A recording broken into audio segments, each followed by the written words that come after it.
নিয়ে যান, খাবেন। অত কটা খেতে পারি আমি? আরে নিয়ে যান কেন? নিয়ে যান, দেখেন দাদা কত ভালো মনের মানুষ, সব কটা আমাকে দিয়ে দিয়েছে খেতে। ঠিক আছে, আমি এখন এসছি এখানে অন্য কাজে, আমি নিয়ে যাবো পরে। ঠিক আছে, আপনি রাখেন। ঠিক আছে, অত কটা নিয়ে যাবো না, কিন্তু সামান্য নিব, নিয়ে যাবো। ঠিক আছে, ঠিক আছে। এগুলো কি বটে সব? এগুলা পেঁয়াজ। পেঁয়াজ? হ্যাঁ, পেঁয়াজের কলি। পেঁয়াজের কলি তুলছে সব। এটা কদিনে হয়ে যায় পেঁয়াজের কলিটা? কদিনে হয়? 1 মাসে হয়ে যায়? 1 মাসে হয়ে যায় পেঁয়াজের কলিগুলো। তুলবে একটা? আমাদের এটুকু এটুকু আছে। এটা বড় হতো না আর? গাছে বেঁচে দিতে হবে। আমরা এই বাজারে বেঁচে দিই। এটা বেশি লাভ না বড় হলে লাভ? পেঁয়াজ হবে না, এতে পেঁয়াজ হবে না? কেন হবে না? হবে না, সার পাওয়া পাইনি নাকি?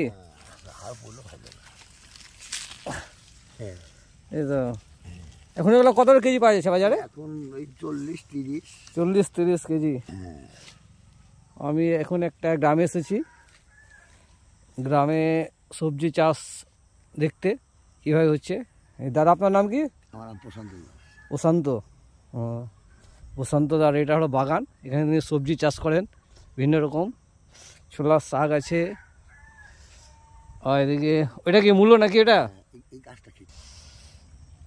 দেখেন মূলো হয়ে গেছে অনেক, এখানে মূলো লাগানো হয়েছে। দেখেন এখানে মূলো হয়েছে, এখনো মূলোগুলো পুষ্ট হয়নি। এখানে পেঁয়াজ। এগুলো কি খেসারি শাক নাকি? এটা খেসারি? খেসারির শাক, খেসারির শাক। এগুলো কি মটরশুঁটি নাকি? এটা মটরশুঁটি ধরবে? এগুলো হচ্ছে মটরশুঁটি। হ্যাঁ, মটরশুঁটিতে ফুল চলে এসছে। মটরশুঁটিতে ফুল চলে এসছে।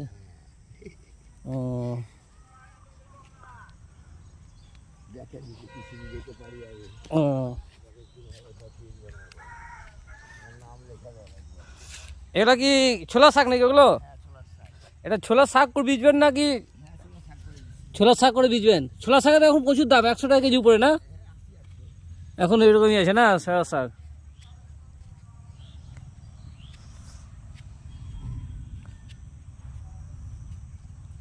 ছোলার শাক কত সুন্দর হয়েছে। এগুলা কি সার দেন দাদা? কি সার দেন? গোবর সার? এমনি দেন না? ইউরিয়া টিউরিয়া দেন না? ও ইউরিয়া ফিরিয়া দেন না, একদম অর্গানিক পদ্ধতিতে দাদা চাষ করেন। এখন আমি আছি সাঁইথিয়ায় রাধা গোবিন্দ মন্দিরের পাশে এনার বাগান, এখানে তিনি অর্গানিক সবজির চাষ করেন। দেখেন এইগুলো, এই সবজিগুলো খেতে দারুণ হবে কিন্তু। এখন বরবটি ধরেছে, লাফা, এগুলোকে লাফা বলে। এই মোটা মোটা লাফা, এই মোটা মোটা লাফা।